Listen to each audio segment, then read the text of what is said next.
So Telangana రాష్ట్రంలో assembly సమావేశాలు హాట్గా జరుగుతూ ఉన్నాయి. జగదీశ్వర్ రెడ్డి సస్పెండ్ అనేది నిన్న అసెంబ్లీలో జరిగితే ఆ తర్వాత మండలిలో కులగణన పైన నిన్న కొద్దిసేపు చర్చ జరిగింది. చివర్లో అవకాశం వస్తే దాంట్లో కులగణన తప్పు అని నిరూపిస్తూ లెక్కలను బయటపెట్టడం జరిగింది. అయితే తెలంగాణ రాష్ట్రంలో చేసినటువంటి కులగణన కానీ లేకపోతే ఇంకో వ్యవహారం కానీ తప్పుల తడక అనేది స్పష్టంగా అటు ప్రభుత్వానికి కూడా వివరించడం జరిగింది. మరి దీన్ని సరి చేసుకునేటువంటి అవకాశం లేదా ఉంది.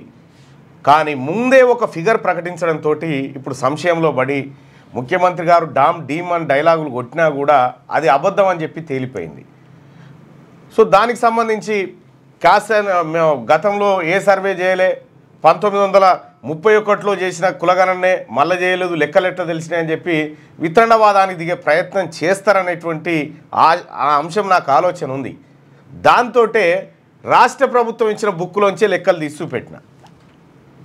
సో దానికి సంబంధించింది ఒక్కసారి మీకు ఎక్స్ప్లెయిన్ చేస్తా. ఎక్స్ప్లెయిన్ చేసిన తర్వాత అసలు వాట్సాప్ ఇవి ఇప్పటియేనా? అవి ఏపీ. అవి మరి ఎందుకన్నా ఏపీ అయితే ప్రేమ ఎక్కువ ఉంది నీకు వాటి మీద. ఇక్కడ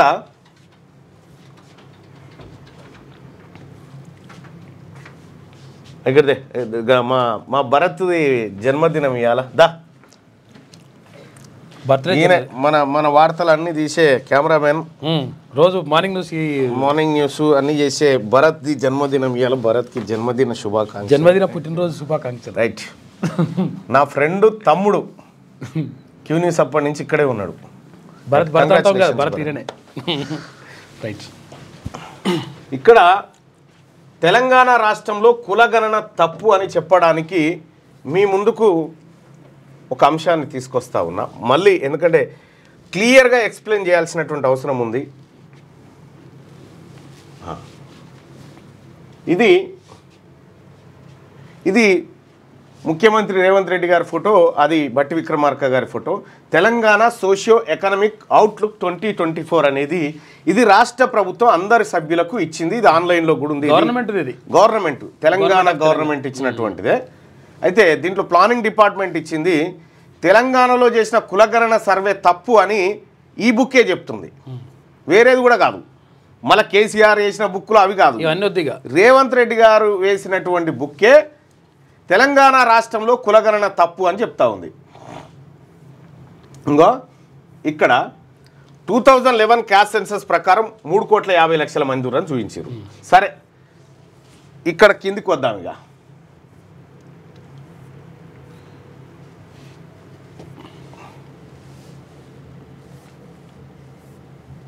సర్వీస్ సెక్టర్ చాప్టర్ 1, ఇగో section 1 economy, macro economic trends.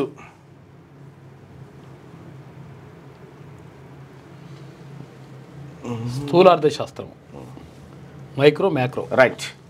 ఇక్కడ చూడండి, మ్యాక్రో ఎకనామిక్స్ ట్రెండ్స్.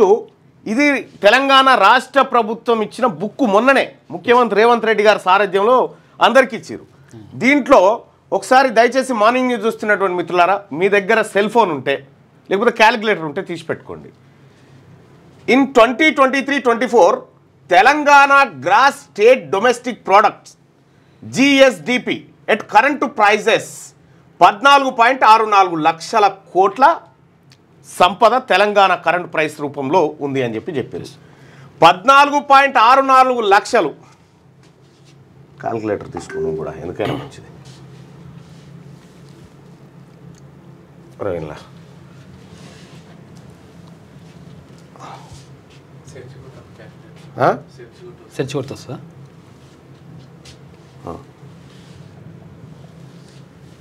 చలో, ఇది క్యాల్కులేటర్. ఇక్కడ చూడండి, 14.64 లక్షలు, 14,60,000 కోట్లు.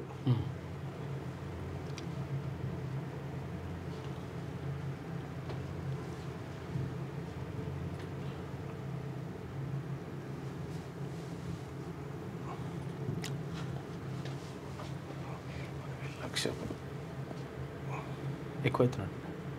కరెక్టే. డివైడెడ్ బై ఇప్పుడు ఏమన్నారు, తెలంగాణ రాష్ట్రంలో ఇంత సంపద ఉంది, ఇంత సంపదను ప్రతి తలకాయకు పంచినాం. ఎంతెంత పంచిరంట, 3.47 లక్షలు, అంటే 3,47,000 పంచినాం అని చెప్తా ఉన్నారు. డివైడెడ్ బై ఇదేగా, అదా 3,47,000. తెలంగాణ జనాభా ఎంత వచ్చింది? 4,20,00,000. 4,20,00,000 జనాభా వచ్చింది. 74,000. ఇగో ఇందులోనే ఒకవేళ ఇది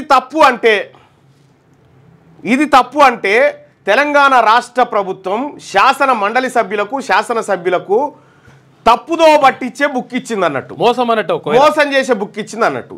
ఇది ప్రామాణికమని ఒప్పుకొని తీరాల్సిందే రాష్ట్ర ప్రభుత్వం.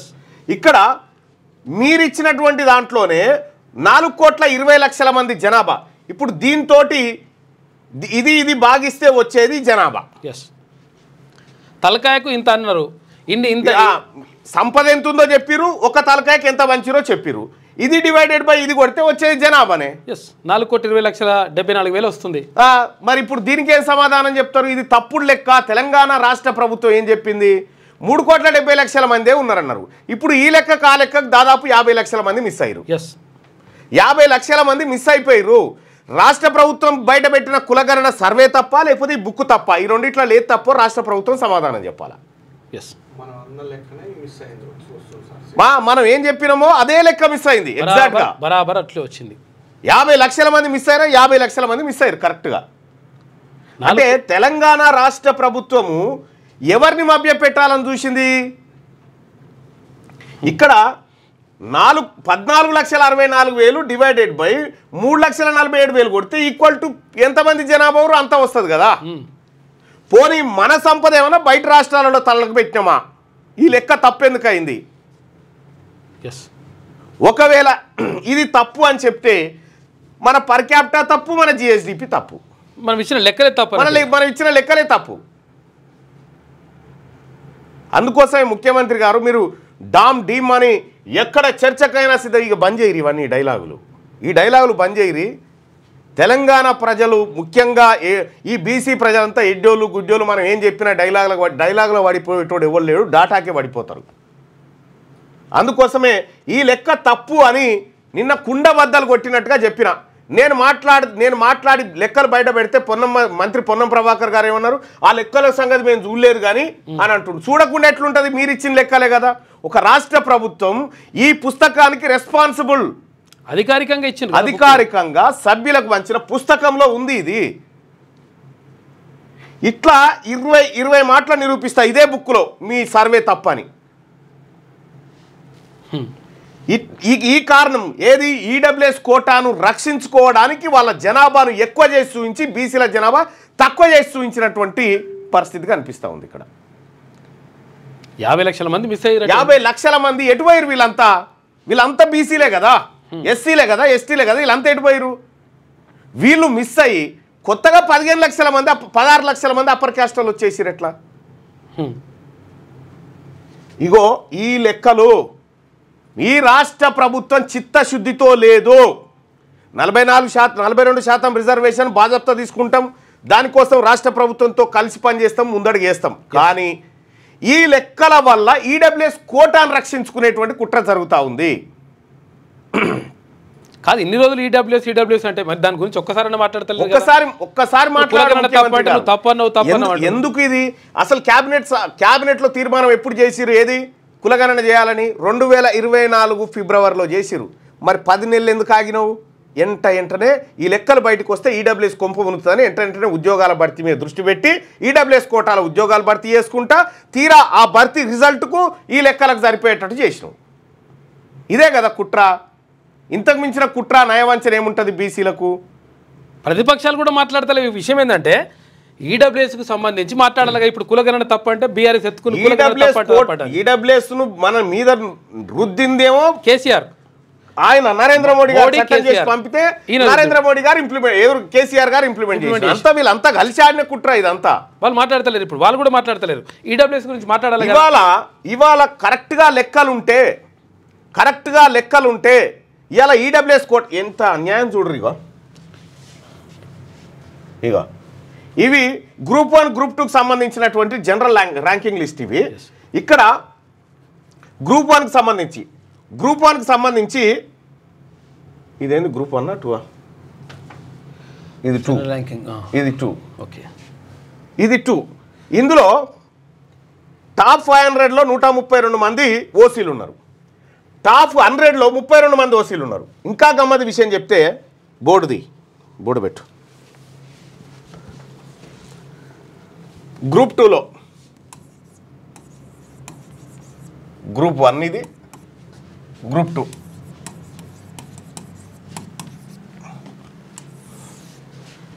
ఈ గ్రూప్ 1 అనేది విద్యార్థులు పరీక్ష రాస్తారు.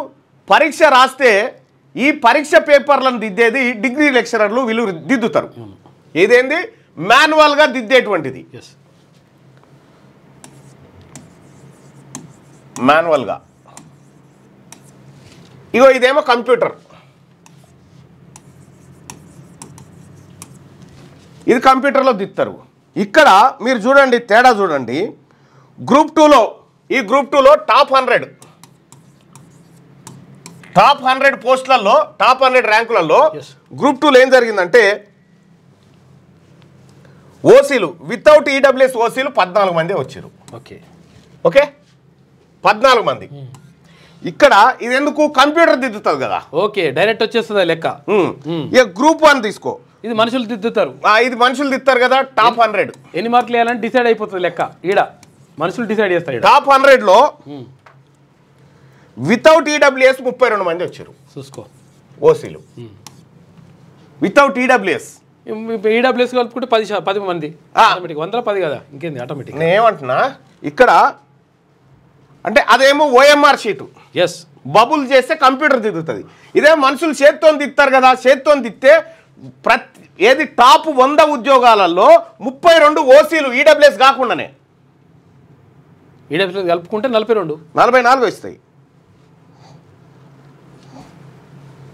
ఇక్కడ మనం గమనించాల్సింది ఏంటంటే గ్రూప్ 1లో టాప్ 100లో ప్లస్ ఈడబ్ల్యూఎస్ వాళ్ళు దాదాపు 32, 12 మంది, 44 మంది.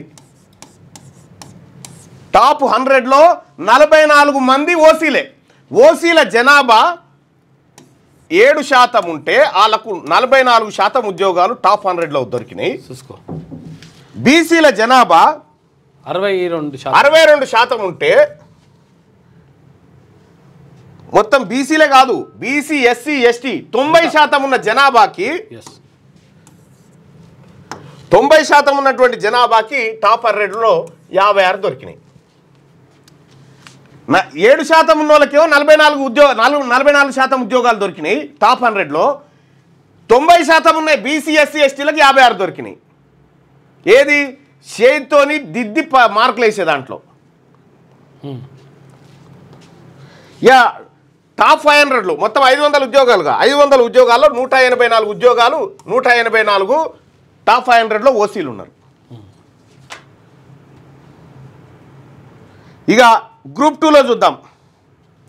గ్రూప్ 2లో టాప్ 100లో మొత్తం 27 మంది ప్లస్ ఈడబ్ల్యూఎస్ కలిపి 13 = 27. ఇందులో ఇది కంప్యూటర్ దిద్దుతుంది కదా. కంప్యూటర్ దిద్దే దాంట్లో టాప్ 100లో 27 మంది ఉన్నారు. టాప్ 500లో 120 మంది ఉన్నారు. టాప్ 500లో 120 మంది ఉన్నారు. ఇక్కడ గ్రూప్ 1 గ్రూప్ 2 తేడా ఒక్కసారి చూస్తే, గ్రూప్ 1 గ్రూప్ 2 తేడా ఒకసారి చూస్తే జీవో నెంబర్ 29 తేవడం వల్ల, జీవో నెంబర్ 29 తేవడం వల్ల ఎస్సీ ఎస్టీల నోట్లే మన్నుపడ్డది. 100% ఎస్సీ ఎస్టీల నోట్లే మన్నుపడి అప్పర్ క్యాస్ట్ లాభం జరిగింది. దీని మీద వీళ్ళు కోర్టుకి వెళ్ళారు. కోర్టుకి వెళ్తే ఏమైందంటే ఆలస్యం అయిపోతుంది, ఎగ్జామ్ పెడుతున్నారు కాబట్టి మేము ఇవ్వలేదు. అలాగే పేపర్లు దిద్దింది ఇది చేయితో దిద్దిన పేపర్లు కాబట్టి ఇక్కడ గ్రూప్ 1లో చేయితో దిద్దిన పేపర్ల కాడనేమో 44 ఉద్యోగాలు టాప్ 100లో సంపాదించారు. కంప్యూటర్ దిద్దిన ఉద్యోగాల కాడనేమో 27. చూసుకో, ఇక ప్రతిభ ఈడ కూడా ఉండాలి కదా. మరి ఈయన ఎందుకు ఉంది? ఇప్పుడు టాప్ 100లో 44 ఉద్యోగాలు మీకు వచ్చినాయి. ఈ ప్రతిభ మీకు ఇక్కడున్న ప్రతిభ ఇక్కడ ఎందుకు లేదు? కంప్యూటర్ దిద్దకాడ ఎందుకు లేదు? 1-2 కూడా కాదు, మళ్ళా తేడా అట్లా వస్తే ఏమనుకోవచ్చు, డబుల్ అయినా ఒక రకంగా. తేడా ఎంత ఉందో చూడ్రి, 17 తేడా కనిపిస్తూ ఉంది టాప్ 100లో. ఇగో ఇది కాకుండా టాప్ 500లో తీసుకుంటే టాప్ 500లో మీకు 120, కానీ గ్రూప్ 1కి వచ్చేసరికి 184 వచ్చినాయి. ఇది ఎట్లా సాధ్యమైంది? ఎక్కడనో హెల్ప్ జరగకపోతే ఇన్ని ఉద్యోగాలు ఎట్లా వస్తాయి వాళ్ళకి? కాబట్టి ఇది అత్యంత అనుమానాస్పదంగా ఈ ఫలితాలు కనిపిస్తూ ఉన్నాయి. ఏదో ఒక ఫేవర్ అయితే 100% జరిగినట్టుగా కనిపిస్తూ ఉంది. ఎప్పుడైతే మహేందర్ రెడ్డి గారిని టీజీపీఎస్సీ చైర్మన్గా నియమించారో అక్కడ అంకురార్పణ జరిగింది. ఇదంతా సైమల్టేనియస్గా జరిగినటువంటి ఇది ఓవర్ నైట్లో జరిగింది ఏం కాదు, చాలా విస్తృతంగా జరిగింది. ప్రీ ప్లాన్గా జరిగింది. ఎక్స్డీజీపీ మహేందర్ రెడ్డి గారిని ఈయన టీజీపీఎస్సీ చైర్మన్ అయింది. ఈయన మనం 2-3 అంశాలు గమనించుకోవాలి. బీసీలకు కులగణన చేస్తాం 42% రిజర్వేషన్ అని 2024 ఫెబ్రవరిలో క్యాబినెట్ డిసిషన్ చేసింది. అయితే ఒకవేళ అప్పుడే సర్వే చేస్తే ఈ ఉద్యోగాలు ఇట్లా భర్తీ కాకపోతుండే. కానీ దీన్ని ఏం చేసిండు ముఖ్యమంత్రి గారు? 9 నెలలు ఆపిండు.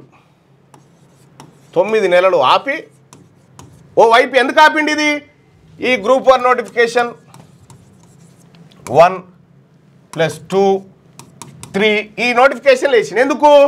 ఈ 42 రాకముందుకే ఇవి చేయాలి. మళ్ళీ ఏం చేయాలి? ఈ 55 జీవో తీసేసి 29 జీవో తీసుకొచ్చింది. 29 జీవో తీసుకురావడం అంటే ఏంటంటే అప్పర్ క్యాస్ట్కి ఎంత అవకాశం ఉంటే అంత దేవేటువంటి కార్యక్రమం చేసిరన్నట్టు ఈ 9 నెలల కాలంలో. ఇవాళ ఇన్ని రోజులు ఎందుకు ఆగినావు? క్యాబినెట్ డిసిషన్ ఎప్పుడు జరిగింది? కులగణన ఎప్పుడు చేసినావు? ఈ గ్యాప్ కారణం ఏంది? ఈ గ్యాప్లో ఇవి ఖతం చేసిండు అన్నట్టు. ఈ గ్యాప్లో ఇవి ఖతం చేసుకుంటూ వచ్చిండు.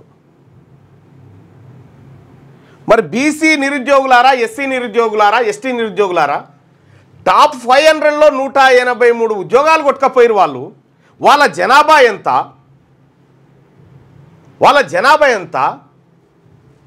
మన జనాభా ఎంత? మీరే ఆలోచన చేసుకోరు. ఇక ఇది జరిగిన కుట్ర, ఇది ఒక్కటి కాదు. దీని వెనకాల జానారెడ్డి గారు విస్తృతంగా ఉండి మన కొంప కొల్లేరు చేసింది. ఇట్లా దీంతో ఏమవుతుంది? ఆర్డీఓలు, తర్వాత డిప్యూటీ కలెక్టర్, డిఎస్పీలు వీళ్ళందరూ అవుతారు. 184 మంది వీళ్ళు రేపు పొద్దుగాల ఐఏఎస్లు, ఐపీఎస్లు ఉంటారు. వీళ్ళు 184 మంది. ఇక బీసీ వాళ్ళకి సంబంధించి మాకు అన్యాయం జరిగిందని ఆడే టీజీపీఎస్సీ ఇక్కడ ధర్నాకు దిగితే వీళ్ళకేనో ఒక ఆయన కట్టె పట్టుకొని నిలబడతారే అని 30 ఏళ్ల పాటు సర్వీసులు ఉంటారు వీళ్ళు. ఈ అన్యాయం ఏంది? మరి బీసీ సమాజమా? మీరు మేల్కోవాల్సినటువంటి మరీ ముఖ్యంగా నిరుద్యోగులు. వాస్తవానికి మనకు వాటాగా దక్కాల్సింది 500 ఉద్యోగాలుంటే 500 ఉద్యోగాలుంటే 62% ఉన్నటువంటి బీసీలకు 62% వాటా దక్కాల్సింది. ఇలా బీసీలకు వాటా దక్కలే, ఎస్సీలకు దక్కలే, ఎస్టీలకు దక్కలే. ఈ ముగ్గురు వాటా వీళ్ళు ఎత్తుకొని పోయారు. ఇగో ఇదే మాయాజాలం, ఇదే చమత్కారం అన్నట్టు. ముఖ్యమంత్రి బీసీ ఉంటే ఇవి జరగవు. వాళ్ళ వర్గాల వాళ్ళు ఉన్నారు కాబట్టే వాళ్ళకు అనుకూలంగా వ్యవస్థలను తయారు చేస్తూ ఉన్నారు. ఇదే జరిగినటువంటి కార్యక్రమం. ఈడబ్ల్యూఎస్ మీద ఎందుకు మాట్లాడతలేరు? ఎవరు మాట్లాడతలేరు? ప్రతిపక్షం మాట్లాడతలేదు, అధికారం ఎవరు మాట్లాడరు. అది దయచేసి మేధావి వర్గం అంతా దీని మీద దృష్టి పెట్టాలి. ఎందుకు చెప్తా ఉన్నంటే ఇంత పట్టబగటీలి ఈ లెక్కలు దొరికిపోతూ ఉంటే మరి మనం ఏం చేద్దాం? ఇప్పుడు ఆర్టిజన్లు ఉన్నారు, అందులో 90% మంది ఎస్సీ, ఎస్టీ, బీసీలే. వాళ్ళకు హామీ ఇచ్చిరు ఒక్క దెబ్బకు రెగ్యులరైజ్ అని, కథం అది పక్కకు పారేసిరు. ఇక్కడ ముఖ్యమంత్రి గారు చెప్తా ఉండు, ఇది నవ్వొస్తుంది ఒక్కోసారి. ఊపర్ షేర్వాని అందరు పరిచయం, ఏదో పేపర్లు వచ్చగానే వచ్చింది నిన్ననే పేపర్లో.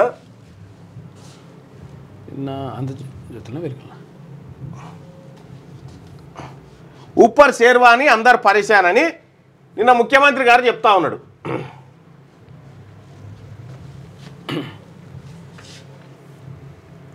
ఇగో ఊపర్ షేర్వాని అందరు పరేషాని, రాష్ట్ర ఆర్థిక పరిస్థితిపై సీఎం రేవంత్, కేసీఆర్ చేసిన అప్పులు తప్పులకే ప్రతి నెల 6,500 కోట్లు కడతా ఉన్నాం, పైసలు లేవు మన దగ్గర, అంతా డొల్లానే, మేము ఉన్నాయి అనుకున్నాం, 6 గ్యారంటీల కథ సున్నార్పణం అని చెప్పిండు.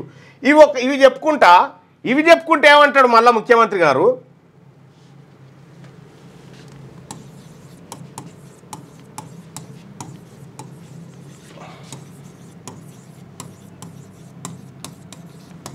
తెలంగాణ రాష్ట్రంలో ఒలింపిక్ గేమ్స్ నిర్వహిస్తామంటున్నాడు.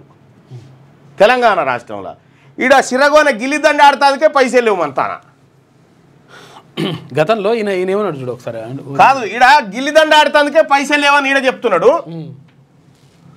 ఒలింపిక్ గేమ్స్ నిర్వహిస్తాను పోయి ఇండియన్ కాంక్లేవ్లో చెప్తా ఉన్నాడు. అంటే ఒక ముఖ్యమంత్రి ఏం మాట్లాడవచ్చు ఏం మాట్లాడొద్దు అనేది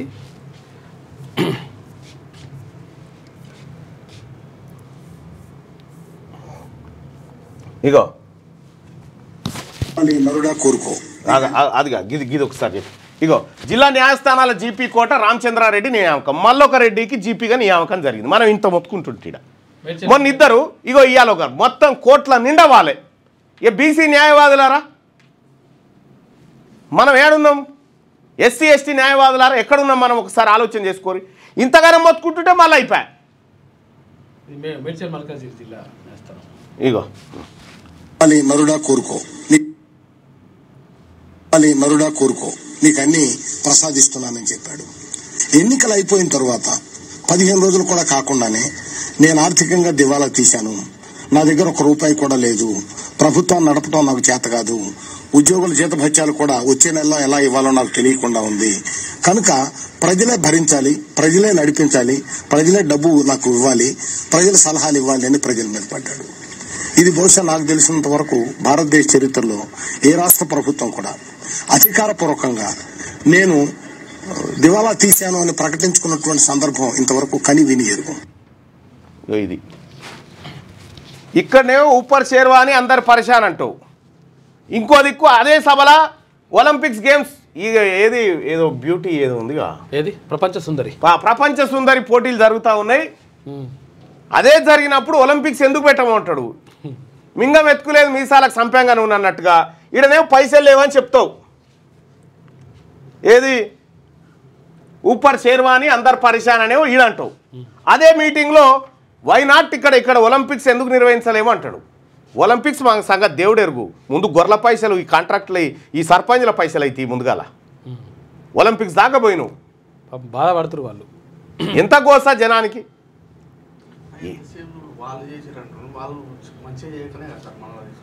గది ఇక ఏమన్నంటే గతంలో కేసీఆర్ చేసిండు ఆర్థిక పరిస్థితిపై సీఎం రేవంత్, కేసీఆర్ చేసిన ఆయన సకాయి చేసి ఉండే నిన్నెందుకు ఈ పార్టీని ఎందుకు గెలిపించదలగా పెడదురు. ఈ మాట తెలంగాణ రాష్ట్రంలో ఊపర్ షేర్వాని అందరు పరేషాన్ అనే మాట మనం ఎన్నికల ప్రచారంలో చెప్తే జనం మన కోట్లేద్దురా. కనీసం నువ్వు ఎమ్మెల్యేనని 5 వాడా ముఖ్యమంత్రి గారు చెప్పాలి. ఇది అంటే ఎవరికి చెప్తా ఉన్నావు? ఇప్పుడు కొడంగల్ ఎత్తిపోతల దానికి ప్రాజెక్టులకు సంబంధించినటువంటి ఏది అంచనాలు పెంచుకోవడానికి పైసలు ఉంటాయి, ప్రాజెక్టుల అంచనాలు పెంచడానికి పైసలు ఉంటాయి. ఈ బీసీలకు సంబంధించి పేద వర్గాలకు 6 గ్యారంటీలు అడగంగానే ఊపర్ షేర్వాని అందరు పరేషాని. ఇదా ఏం జరుగుతుంది ముఖ్యమంత్రి గారు? ఇక్కడ గిల్లిదండకే పైసలు లేనప్పుడు ఒలింపిక్ గేమ్స్ ఏడంగా ఆడిపిస్తావు.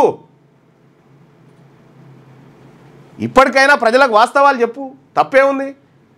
ఏం జరుగుతుందనేది వాస్తవాలు చెప్పు. అవి చెప్పకుండా ఈ డైలాగులు కొడితే డైలాగులతో కడుపు నిండదు. ఫస్ట్ ఆఫ్ ఆల్ ఇచ్చిన హామీలు టంచన్గా నెరవేర్చాల్సిందే. ఎవరన్నా హర్షిస్తున్నారా మనం చేస్తున్న చర్యలు? ఒక్కటే కుర్చీ మీద కూర్చొని అప్పుడే అర్ధగంటలే ఏ కారణం లేదు మాతానని చెప్తావు, అదే అర్ధగంటలో ఒలింపిక్స్ గేమ్ అంటావు. ఏం చెప్పాలిగా? ఇగో ఇట్లా ఉంది మీ పరిపాలన, మీ కథ. జనంలో చాలా సంతృప్తి వచ్చింది. చాలా అంటే ఓవైపు జిల్లా కోర్టులలో మొత్తం రెడ్లందరూ నింపుకుంటూ వస్తున్నారు జీపీలుగా. ఎందుకంటే గవర్నమెంట్ జీతం ఇస్తుందిగా, వచ్చే కూర్చున్నా వస్తాయి. బీసీలు కనిపిస్తలేరు ఆయన. అన్న నమస్తే అన్న, ఇక్కడ కూడా ఈ సామాజిక వర్గానికి చెందిన వారిని నియమించడం జరిగింది. దీనికోసం రేపు ఉదయం అన్న తోటి మాట్లాడించాల్సిందిగా కోరుతున్నాం. వాళ్ళు పంపిస్తారు లాయర్లు, వాళ్ళ బాధ. బీసీ అడ్వకేట్లారా, బీసీ ఎస్సీ ఎస్టీ సోదరులారా, అధికారం నీ చేతులు ఉంటే ఒక్క అడిషనల్ అడ్వకేట్ జనరల్ వచ్చినాదే, ఒక్క పదవన్న బీసీలకు. సరే మనం కోటేసుకున్నప్పుడు అద్దంలో చూసుకుందాం, మనకేమైనా తక్కువందా? గింతటి అన్యాయం పట్టబాగటీలు చేస్తూ ఉంటే ఇంకా ఏం చెప్పుకుంటా కూర్చుంటాం ఈడ?